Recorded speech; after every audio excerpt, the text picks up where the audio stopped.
104வது நாள் ஃபுல்லா அழுகாச்சிலேயே போச்சு. இதுல சம்பவம்னு எதை நான் உங்களுக்கு சொல்லுவேன். ஃபுல் வீடியோலயும் நான் அழுதுட்டு தான் இருக்கணும். அந்த அளவுக்கு ரொம்ப மோசமா போச்சு. அதெல்லாம் என்னன்னு வரிசையா பாத்துருவோமா? அழக்கூடாது. உனக்கு என்ன பிடிக்கும்? கோன் ஐஸ் பிடிக்குமா, குட் ஐஸ் பிடிக்குமா? எடுத்த உடனே நம்ம திவ்யாவை கூப்பிட்டு இங்க பாருங்க உங்களோட பையன வீடியோ அப்படின்னு சொல்லிட்டு ஒன்னு போட்டு விட்டாங்க. அதை பார்த்த உடனே திவ்யா கதறி அழுவ ஆரம்பிச்சிட்டாங்க. அந்த வீடியோவை போட்டு காட்டினது மட்டும் இல்லாம நடுவுல நம்பால் வேற எச பாட்டு பாடுவாரு. நீங்கள் இந்த வீட்டில் திவ்யா மட்டுமல்ல, என் செல்ல குழந்தை. திவ்யா என்பது வெறும் பேர் மட்டுமல்ல, அது ஒரு எமோஷன் அப்படின்னு சொல்லி ஒரு சில வார்த்தை எல்லாம் பேசி சாதாரணமா அழுதுட்டு இருந்த அந்த பொண்ணை கதறி அழ வைக்க ஆரம்பிச்சிட்டாரு. நீ ரணகலமா சொல்லி என்ன உசு பெத்தி அழ வைப்ப. அதுக்கு நான் ஆள் இல்ல. அது மட்டும் இல்லாம இந்த வீட்ல நான் என்ன சம்பாதிச்சிருக்கேன்னு எனக்கு தெரியாது, எனக்குன்னு ஃப்ரெண்ட்ஸ் யாருமே சம்பாதிக்கல அப்படின்னு சொல்லிட்டு ஒன்ஸ் அப்பான டைம் ஒரு டயலாக் சொல்லியிருந்தாங்க தெரியுமா? அந்த பாயிண்ட நோட் பண்ணி வச்சுட்டு, திவ்யா நீங்க யாரையும் சம்பாதிக்கலன்னு சொன்னீங்க, ஆனா என்னையே சம்பாதிச்சிருக்கீங்க, அது ஏன் உங்க கண்ணுக்கு தெரியல, நான் உங்களுக்காக இருப்பேன் அப்படின்னு உடனே இன்னும் பயங்கரமா கதறி அழுவ ஆரம்பிச்சிட்டாங்க.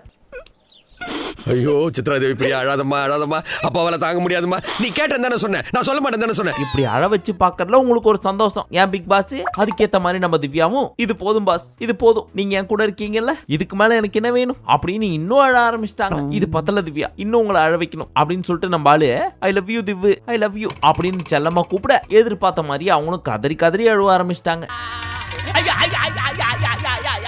இதானே இதுக்கு தானே இவ்வளவு பேச்சு. ஒருத்தங்களை கதற அழ விடுறதுல என்ன ஆனந்தம் இவருக்கு. கேட்டா நீ என்னோட திவ்யா, உனக்காக நான் என்ன வேணா செய்வேன், உனக்காக நான் இருக்கேன் அப்படின்னு டயலாக் வேற. விஜய் டிவில அது இது எது அப்படின்ற ஷோல சிரிச்சா போச்சுன்னு ஒண்ணு இருக்கும். அந்த மாதிரி பிக் பாஸ் ஷோல அழுதா போச்சு அப்படின்னு ஒரு ஷோ வச்சாங்கன்னு வைங்க, அதுல கண்டிப்பா நம்ம வின்னர் பிக் பாஸ் தான். என்னமா அழ விட்டு வேடிக்கை பாக்குறாருப்பா. எல்லாம் ஒரு டைம் பாஸ் தான்.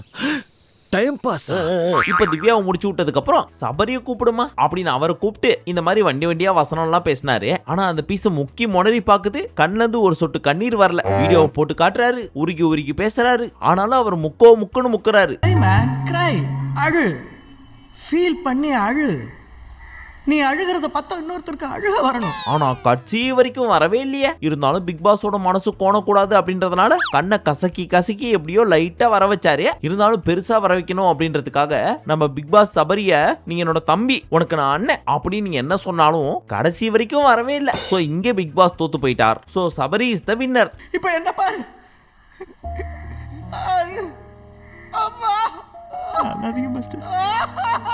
இப்ப சபரியை தொடர்ந்து அரோராவை கூப்பிட்டு ஏவி எல்லாம் போட்டு காமிச்சு ஒரு சில வார்த்தையும் பேசி, அரோரா உனக்காக நீயே கிளாப் பண்ணிக்கமா அப்படின்னு சொல்ல அந்த அம்மாவும் கிளாப் பண்ணிக்கிட்டாங்க. அதுக்கப்புறம் உருகி உருகி நம்மால் பேச எதிர்பார்த்த மாதிரியே பாப்பா அழுதுருச்சு. சோ இங்க நம்ம பிக் பாஸ் தான் வின்னர். காதலி அழ விடாதீங்கடா, அவ கண்ணீரை துடைக்கிறதுக்கு நிறைய பசங்க வெயிட்டிங். அதுக்கப்புறம் எல்லா ஃபைனலிஸ்டையும் தனியா கூப்பிட்டு முடியெல்லாம் வெட்டி அமுச்சு விட்டாரு. இப்போ வீட்டுக்குள்ள இருக்க பீஸுங்கெல்லாம் வெளில அனுப்பணும்ல, அதனால வினோத்தை மட்டும் தனியா கூப்பிட்டு, வினோத் போறதுக்கு முன்னாடி ஒரு பாட்டை பாடுப்பா அப்படின்னு கேட்க அவரு ஒரு பாட்டை பாடினார். அந்த பாட்டை தனியா கேட்கறதுக்கு நல்லா தான் இருந்துச்சு, ஆனாலும் அதுக்கு நான் பீட் பாக்ஸ் போட போறேன் அப்படின்னு சுபிக்ஷா இல்லாத குறைய தீர்த்து வைக்கிறேன்ற பேர்ல எஃப்ஜே ஒரு சிலதெல்லாம் பண்ணாரு. அதை கேட்கறப்பதான்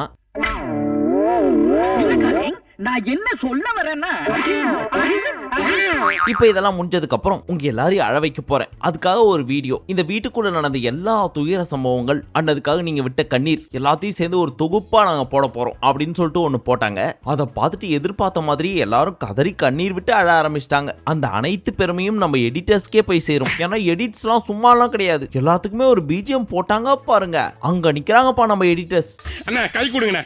எதுக்குடா கை கொடுங்கண்ணே சொல்றேன். எதுக்கு? நீ பெரிய மாவீரனே. இந்த ஆர்வத்தை கொஞ்சம் ப்ரோமோலையும் மெயின் எபிசோட்லயும் காமிச்சிருக்கலாம், இன்னும் கொஞ்சம் சுவாரஸ்யமா இருந்திருக்கும். பட் பரவாயில்ல, கடைசியா ஊட்டு போறதுக்கு முன்னாடி எல்லாரையும் அழ வச்சிட்டீங்கல்ல, அது போதும். வந்த வேலை முடிஞ்சது. இது எல்லாத்தையும் பார்த்துட்டு ஆதிரி திவ்யா கிட்ட என்ன சொல்றாங்க, திவ்யா யார் என்ன சொன்னாலும் நீங்க எவ்வளவு லென்த்தா பேசினாலும் கேட்கறதுக்கு நான் இருக்கேன், சோ நீங்க கவலைப்படாதீங்க அப்படின்னு ஒரு டயலாக் சொன்னாங்க. ஆனா இங்க லென்த்தா பேசுறீங்க அப்படின்னு சொன்னது நம்ம விஜேஎஸ் தான். சோ அதெல்லாம் வச்சு பாக்குறப்போ இன்டைரக்டா நம்ம ஆதிரி விஜேஎஸ்க்கு தான் ரிப்ளை கொடுத்திருக்காங்களோ. ஒரு பேட்டி சொன்னப்பா, கோர்த்து விட்டு போயிராத யார்ட்டியா? சச்சா நான் சொல்ல மாட்டேன், ஆனா பூரா ரெக்கார்ட் ஆயிடுச்சு.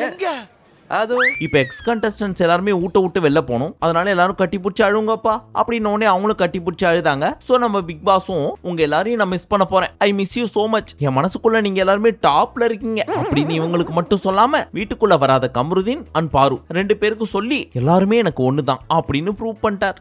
இது வீடு இல்ல, விக்ரமன் சார் படம். அதே மாதிரி நம்ம மக்கள் வீட்டு விட்டு வெளில போறதுக்கு முன்னாடி ஐ miss you, I love you அப்படின்னு மட்டும் சொல்லாம பாஸ் ஒரே ஒரு உம்மா கொடுங்க பாஸ் அப்படின்னு கேட்க ஆரம்பிச்சிட்டாங்க. அவர் எவ்வளவு பெரிய மனுஷன், அவர் கிட்ட போய் உம்மா கேட்டா எப்படி கொடுப்பாரு? சரி எல்லாரும் போய் உட்காருங்க அப்படின்னு டைவர்ட் பண்ணி விட்டாரு. பட் அவர் மனசுல என்ன தெரியுமா ஓடி இருக்கும், ஒரு கண்டென்ட் கொடுக்கல, உங்களுக்கு உம்மா வேணுமா உம்மா அப்படின்னு கண்டிப்பா ஓடி இருக்கும். அப்படிதானே பிக் பாஸ்?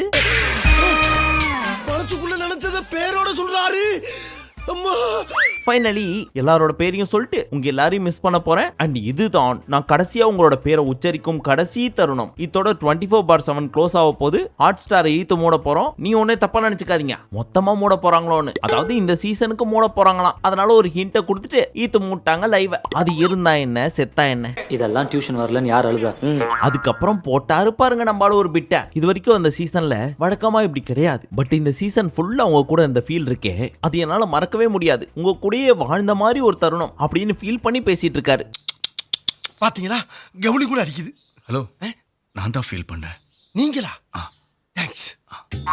பின்ன இந்த சீசன்ல கண்டஸ்டன்ஸ் கேம் ஆடினதை விட பிக் பாஸ் தான் உள்ள இறங்கி நிறைய ஆடினாரு. அப்படி இருக்கிறப்ப அவருக்கு இருக்கதான் செய்யும். சாரி, நான் கொஞ்சம் எமோஷனல் ஆயிட்டேன். இப்ப நம்ம கெமி இருக்காங்கல்ல, பாஸ் நான் வீட்டுக்கு போறதுக்கு முன்னாடி எனக்காக எதுவுமே நீங்க பேசல, சோ எனக்காக ஏதாவது ஒரு சில வார்த்தைகள் பேசுறீங்களா அப்படின்னு வாலண்டியரா கேட்க, கெமி வீட்டுக்குள்ள இது வரைக்கும் நீங்க கொடுத்தே பழகிட்டீங்க, அதையே வெளியும் போய் பழகுனீங்கன்னா இந்த நாள் மாத்திரம் அல்ல எந்த நாளும் உங்களுக்கு இனிய நாள் அப்படின்னு சொல்லி அமுச்சு விட்டாரு. உன்னை பார்த்தாலே ஊருக்குள்ள எல்லாம் பயந்து ஓடுறாங்க தலைவா.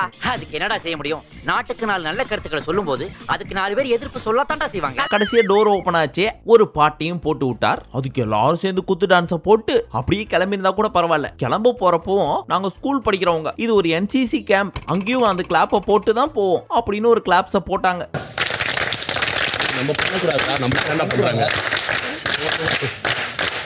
எதுக்கு வந்தோன்றதையே மறந்துட்டு நஜ சமையல்காரனாவே மாறிட்டாங்க. ஏன் பாஸ் டல்லா இருக்கீங்க? மூஞ்சிக்கு பவுடர் அடிக்கும். சோ இப்ப 4 பேர் மட்டும் தான் வீட்டுக்குள்ள இருக்காங்க இல்லையா, அதனால உங்களுக்கு ஏதாவது சொல்லணும் அப்படின்னா சொல்லிக்கங்க அப்படின்னு பணத்தோட முகத்தெல்லாம் க்ளோஸ் பண்ண போறதுக்கு முன்னாடி லாஸ்டா ஒரு தடவை பாத்துக்குங்க அப்படின்னு சொல்லுவாங்க தெரியுமா. அந்த மாதிரி லாஸ்டா உங்களுக்கு ஏதாவது சொல்லணும்னு தோணுச்சுன்னா ஆடியன்ஸ்ட சொல்லிருங்கப்பா அப்படின்னு கேட்க, ஒவ்வொருத்தரும் தேங்க்ஸ் நன்றி வணக்கம்லாம் சொல்லி முடிச்சு லைவா ஒரு வழியா க்ளோஸ் பண்ணிட்டாங்க. அங்கேயும் டப்புன்னு முடிக்காம இருங்க கிளாப்ஸ் பண்ணி தான் முடிப்போம் அப்படின்னு அங்கேயும் போடுறாங்க. அதெல்லாம் பாக்குறப்போ சீசன் 10க்கு வர்ற கண்டஸ்டன்ட்ஸ், நீங்க கண்டென்ட் கொடுக்கலனாலும் பரவாயில்ல, ஆனா இந்த மாதிரி கிளாப் தட்டி கிரிஞ்சு மட்டும் பண்ணாதீங்க அப்படின்னு ஒரே ஒரு வேண்டுகோளை மட்டும் வைக்கணும்னு தோணுச்சு. அவ்வளவுதான், இதோட பிக் பாஸ் சீசன் 9 முடிஞ்சு போச்சு. கடையை முடிச்சாங்க, வா போய் தூங்குவோம். இன்னைக்கு கிராண்ட் ஃபினாலே. இதுல யார் டைட்டில் வின்னர் ஆக போறாங்க அப்படின்ற பயங்கரமான ஆர்வம் உங்களுக்குள்ள இருக்கும். அது என்கிட்டயும் நிறைய பேர் இன்ஸ்டாகிராம்லயும் பிரைவேட்டாவும் மெசேஜ் பண்ணி கேட்டீங்க. அதை நான் சத்தியமா சொல்லவே முடியாது. எனக்கு ஒரே கியூரியாசிட்டியா இருக்குடா, அந்த முகத்தை பார்த்தே ஆகணும். அதை நான் இங்க சொல்லிட்டேன் அப்படின்னா எப்படி டிஆர்பி எகிரும், இல்ல சுவாரஸ்யம் உங்களுக்கு எப்படிதான் இருக்கும். அதனால நான் சொல்ல மாட்டேன். எஸ்பெஷலி ஜெயிக்க போறவங்களோட ஃபர்ஸ்ட் லெட்டர் டீன்னு சொல்லவே மாட்டேனே. அது நீங்க என்ன அடிச்சு கேட்டாலும் சரி, சத்தியமா சொல்ல மாட்டேன். இன்னைக்கு பார்த்தே தெரிஞ்சுக்கோங்க. மீண்டும் உங்களை நாளை காலை சந்திக்கும் வரை நன்றி, வணக்கம், நமஸ்தே, நமஸ்கார்.